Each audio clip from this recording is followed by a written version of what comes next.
We are all here. Thank you. Thank you, James.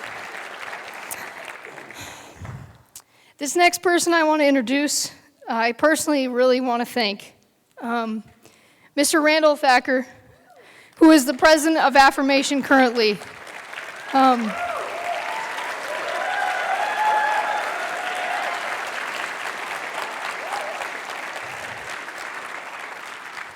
I've learned a lot from Randall. Randall, I hope he's learned something from me too. But when I first met Randall, I couldn't comprehend and I couldn't get over how happy he was all the time. And I have come to truly love and appreciate Randall, his happiness and his compassion, and also the love that he has given to me and to our whole Affirmation flock.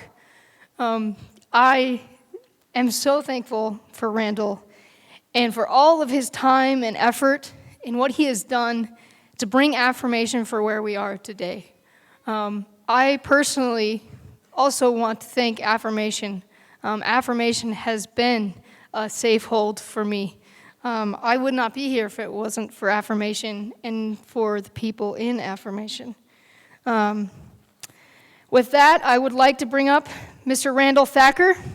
And I'm excited because tonight we do get to celebrate the light within. Mr. Randall Thakur.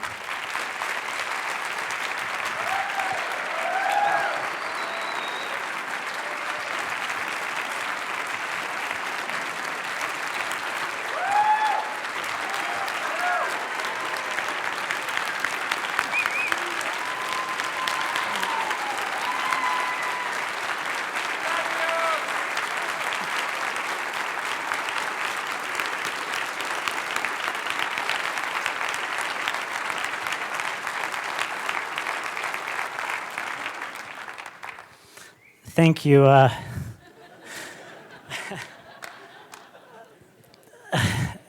This year when they were planning the conference, some members of the board said, Randall, you never speak at these things. And I was like, that's the way I like it. But I guess tonight is my chance, and I'm thrilled to have the opportunity to be with all of you and have this chance to share something. I know that you're really waiting to see Tyler Glenn.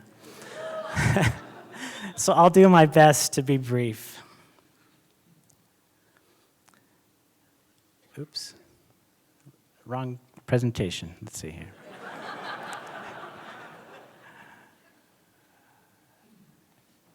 Is everything okay in back? Well, while we're waiting, I'll go ahead and get started. So I went to my first Affirmation gathering in 2005 in Washington, D.C., and it changed my life. I met friends that are dear friends of mine today and who have walked with me through a journey that has taken me through the deepest depths of despair to the greatest mountains of hope and joy. And I'm so grateful for that. Affirmation was founded in 1979 with 4 objectives. Those being encourage spirituality, prayer, and Christ-like behavior. 2, create dialogue with leaders of the church, members, and family. 3, provide a community where we can have social support and help one another. And 4, provide resources to help people reconcile their sexual orientation, gender identity, and faith. And I'm so grateful for that opportunity. Sorry, how are we doing on the slides here? A picture speaks 1,000 words. I guess I'll go with that. So I want to tell a little bit about my story. Some of you have heard it, and I hope you won't be too bored. I grew up in Taylorsville, Utah, to very wonderful parents, my mother, Myrna, and my father, Ralph Thacker. My mother's here on the front row. And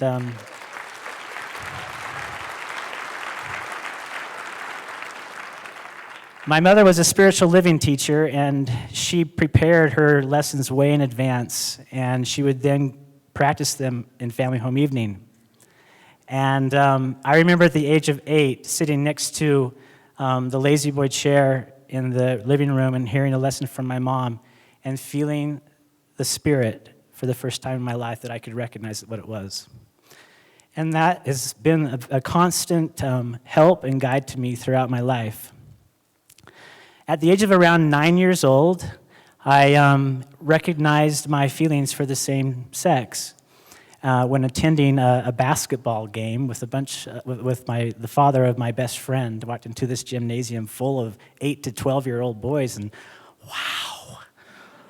I was like, what's going on inside of me, And I was like, this must be what they feel like for the cheerleaders, I guess, the guys. And continued, through that struggle, sitting in the back row as an usher in sacrament meeting and flipping through the Bible dictionary and the topical guide and looking up the word homosexuality and realizing that what I was hearing was telling me that I was fundamentally flawed, that something was wrong with me, even though I had never, ever even touched a man. And those feelings created a great amount of shame, guilt, unnecessary guilt, and a desire for ultimate perfection, to do everything exactly perfect, to excel in all that I could in order to compensate for what I thought was this awful fundamental flaw in me.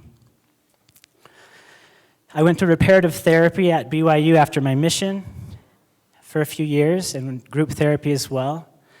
And later in Washington, D.C., when I moved there for my postgraduate degree, I reached a point where I really couldn't figure it out anymore.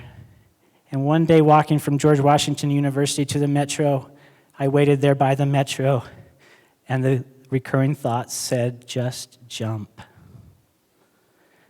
Somehow I got home that night and got to my room, and it felt like the walls were closing in on me.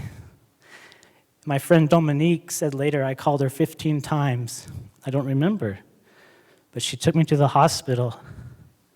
Somehow I got there. And I called my parents and let them know. The doctor there said, Randall, before he released me, he said, Randall, you've got two choices. You can either accept yourself and live a very full life, or you can continue fighting against this and be consistently conflicted. So I chose to accept myself. Later on, I met a young man, and at that time, I then eventually told my parents by phone that I was in a relationship with a man, and they thought he was a friend of mine. And that's where the first message of my talk tonight comes in. I think there's really 4 things that are helpful in helping us grow this light within us. We've heard about, there's many things, right? There's all the things we learn in church, prayer, scripture study, fast, family home evening, et cetera, right? And you can hear that on Sunday, but I'm going to talk about some other things today. And those 4 things, I think, are 1, acceptance, 2, forgiveness, 3, service, and 4, finding your vision and your voice. So the woman on the front row here, who I did have a picture of, are we good to go here? That's okay. My mother is the master of acceptance. My mother got polio at the age of 14, couldn't walk, eventually had muscle transplants and was able to walk with canes. And then later in life, due to post-polio, had to move into a wheelchair. She had a daughter with learning disabilities and a brother who was intellectually handicapped, born at birth that way. And then cared for her mother, who had dementia for around 7 years, and then cared for my father for 12 years, who had Parkinson's. And she also had a gay son. And the day that I talked to them on the phone, my mom told me later that she said to my father, Ralph, let's get out of here. Let's get in the car. They drove to the southwest corner of the Salt Lake Valley, and my mom said that she banged on the dashboard, and she said, God, why? Why us? Again, another thing.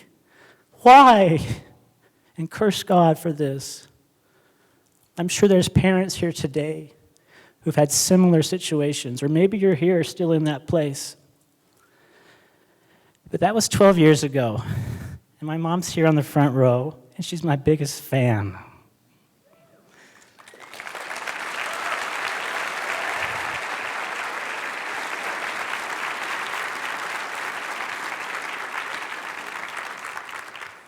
And I think that the reason why she came to acceptance is because she knows how to apply the principle in D&C 88 that we as Mormons, we find the truth through study and faith.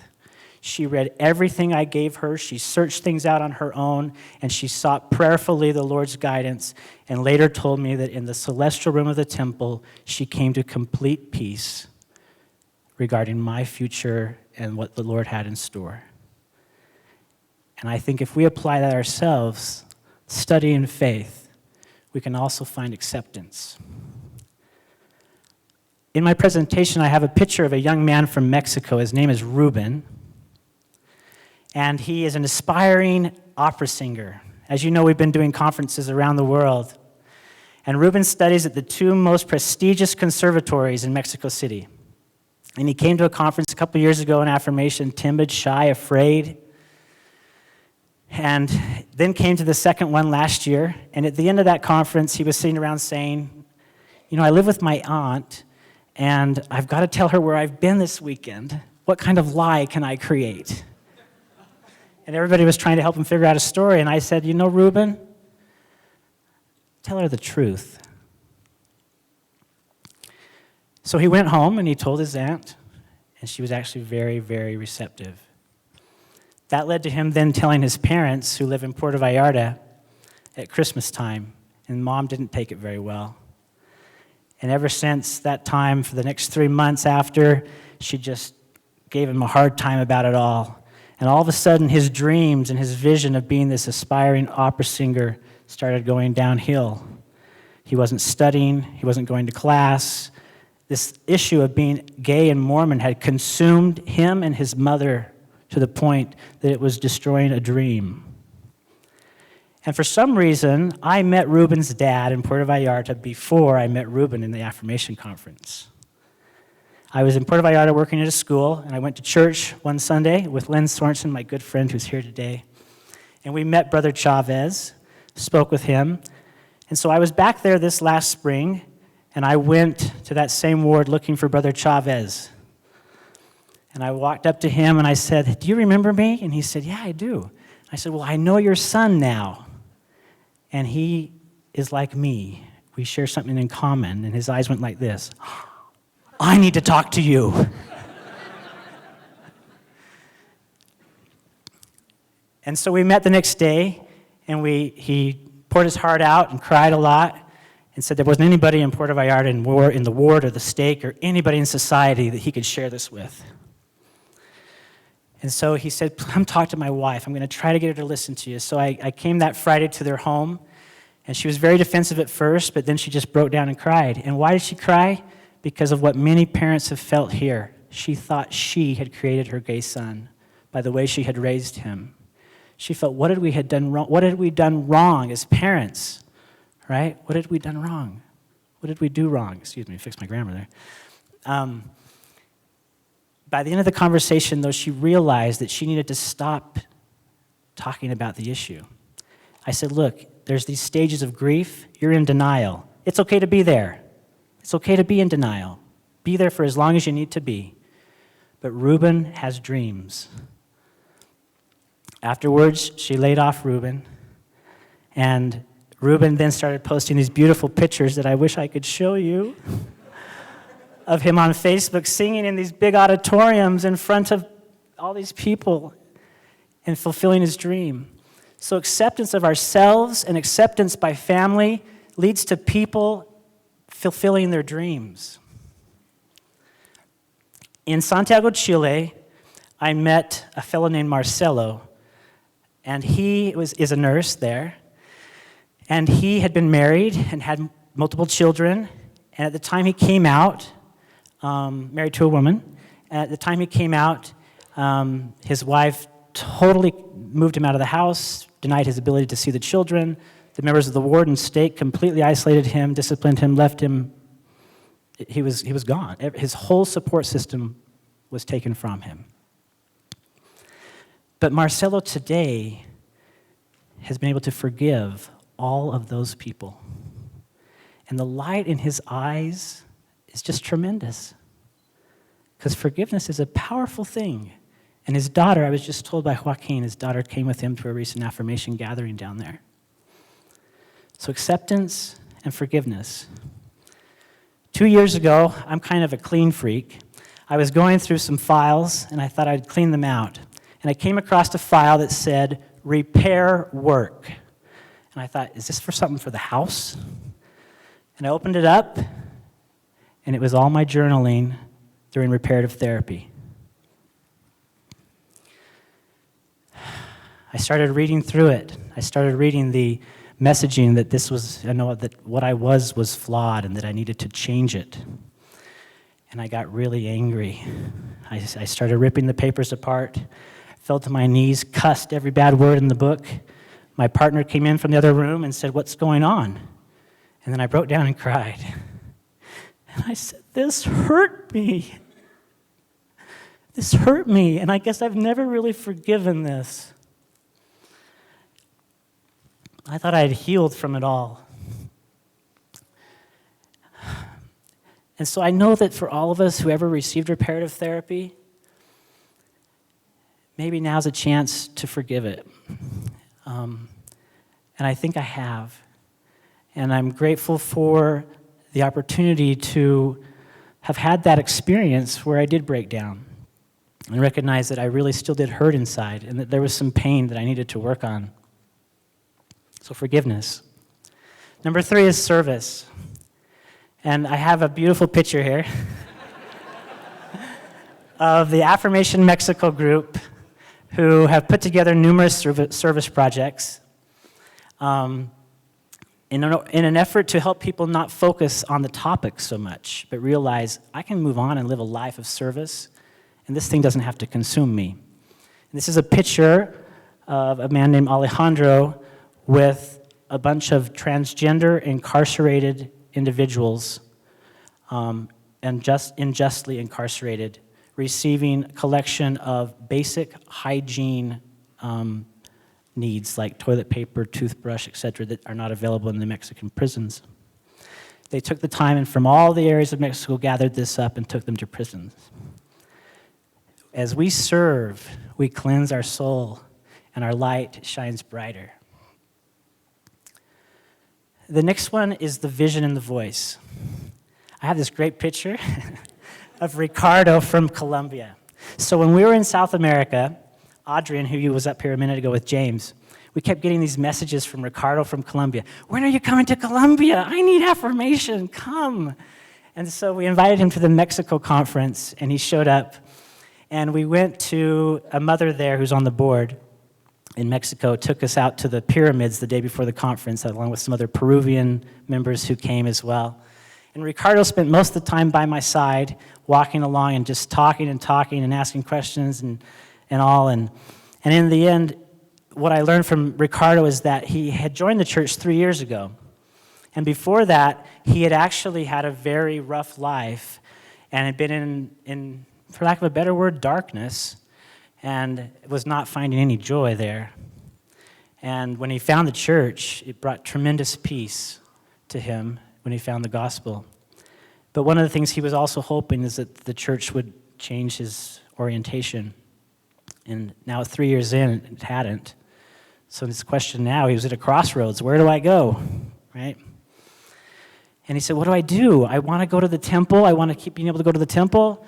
I also want to have a partner. I want to share my life with somebody. I think I'm going to learn and grow by being with somebody, just like husbands and wives do, in a way that you just can't grow by yourself.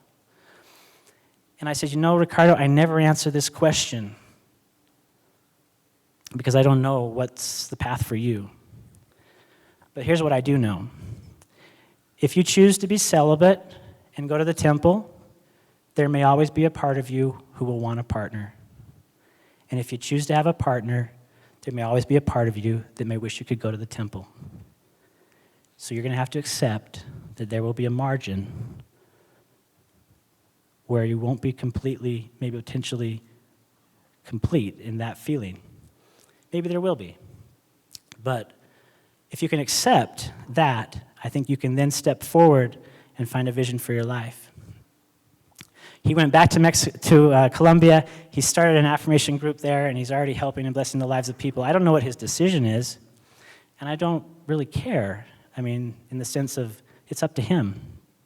But what I do know is he's found his voice, and he's found it through service, and he's found it through acceptance, and he's found it through forgiveness of the past. When my father was sick with Parkinson's disease, I was going home quite a bit from D.C. to Utah to help out my family, and I was there the last week, and some people have heard some of this story. And we were all there together as a family when my father passed, and I had an experience when he died that confirmed that for me that there is life after death, and that it is glorious. Glorious. What lies ahead of us is glorious. And that vision for me gave me the strength to leave my higher paying job with Deloitte and to go out and start my own leadership and consulting business, to throw myself into affirmation, and to decide at that point, I had been not active in the church for 9 years, that I was going to walk fully active. I was going to walk back into the church independent of what they could do to me, excommunication or whatever it may be. I had been attending, I went through a time, to back this out just a little bit, back in 2003, when I was attending church and in a relationship at the time, I was asked for a stake calling, and I knew that I would show up to the interview the following week and that it would lead to disciplinary proceedings. And I can still remember putting my hands against the two doors on the chapel and pushing them and saying, I'm not coming back because they're not taking this away from me. I attended with some friends occasionally and always went almost with my parents all the time in Utah. But it led me through a faith journey that was actually very important for me. A chance to explore other things, to learn and study. And at one point, a gay couple of mine who were good friends invited me to the All Souls Unitarian Church in Washington, D.C. And I showed up a little late, and it was probably a good thing because the opening song was sung louder almost than Mormons sing, I think. And it was, Come Thou Fount of Every Blessing. And as I sang the words, prone to wander, Lord, I feel it. Prone to leave the God I love. I was reminded that the Lord was there for me and that I could turn to him, and I felt that the message was that I'm always there for you. I attended there for a while. It was a good place because I didn't have to be told this and that and so many shoulds and musts. But then I wanted to seek a more Christian-focused place, and I saw an advertisement in the newspaper that there was a Christian church that was going to perform arrangements by Mac Wilberg. So I thought, oh, this will be great. So I went there, and it was spectacular. And I really enjoyed going there. And at one point, the lady who was probably the ward mission leader there, she said, are you ever going to join our church? And I said, I don't know if I can. My DNA feels really Mormon. But I'm a gay, and I'm Mormon, and this is the place that actually feels the most Mormon to me. And she said, that's funny. We had another gay Mormon who said the same thing. So I went home and I Googled National City Christian Church and found out that they came from the Campbellites, of whom Sidney Rigdon and others were. So there were restoration elements there. So after my father passed, I decided I was going to walk right back in the church and see what happened. And I found a bishop and a ward in very progressive, liberal Washington that embraced me. And I know that doesn't happen everywhere. It happens in very few places in some regards. But I was blessed with an experience that led me to having some minor callings in the church and opportunities to serve. But the reason why I share that is that I want you to know that I feel like if we can find the vision and lose the fear and find our voice, we can take a step maybe into the unknown and find an incredible light that's there. And sometimes that light is really small. My mom says when she lay in the bed in the county hospital with polio for weeks after weeks. At night, she would focus her eyes on the light bulb she saw in the hallway. She couldn't move, but it gave her hope. So I invite all of you to find acceptance, forgiveness, give a service, seek your vision and your voice, and help others to do the same. Because what lies ahead is truly glorious, and you are all glorious. And I say this in the name of Jesus Christ. Amen.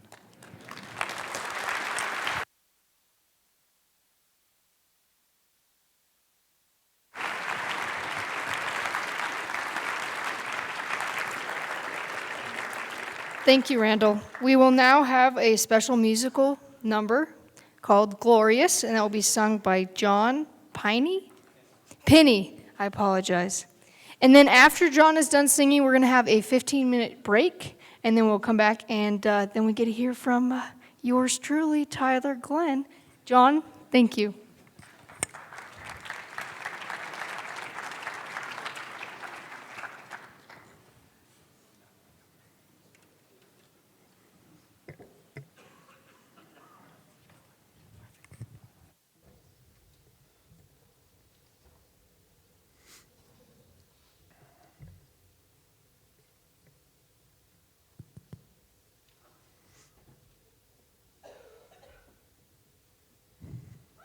Hey, how's it going?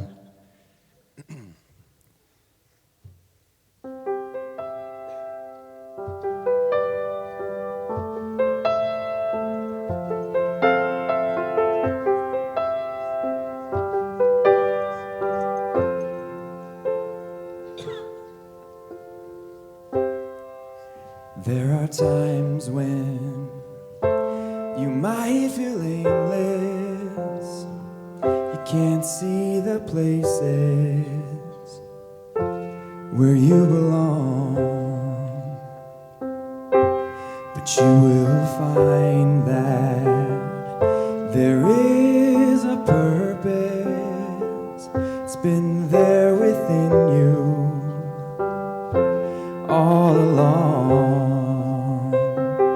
And when you're near it, you can almost hear it. It's like a symphony. Just keep listening, and pretty soon you'll start to figure out your part. Everyone plays a piece, and there are melodies in each one of us. Oh, it's glorious.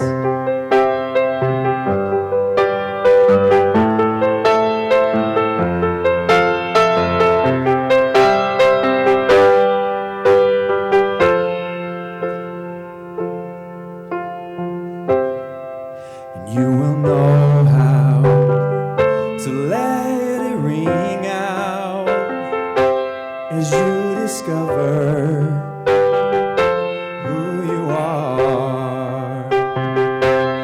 Others around you will start to wake up to the sounds that are in their hearts.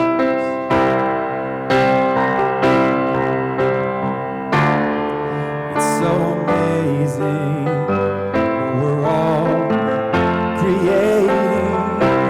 It's like a symphony.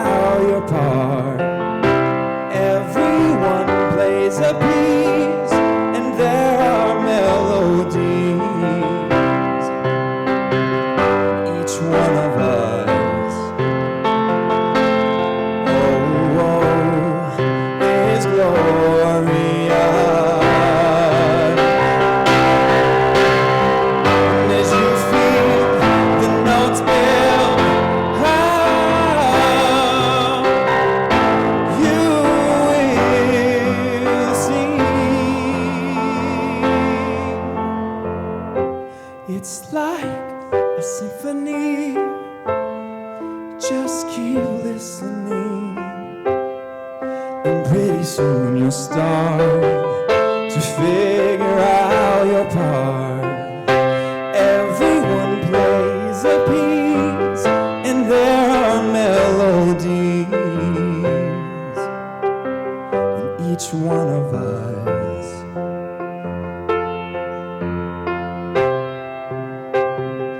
Each one of us.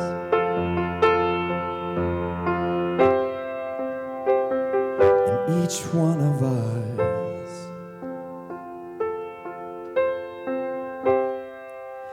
Is Gloria.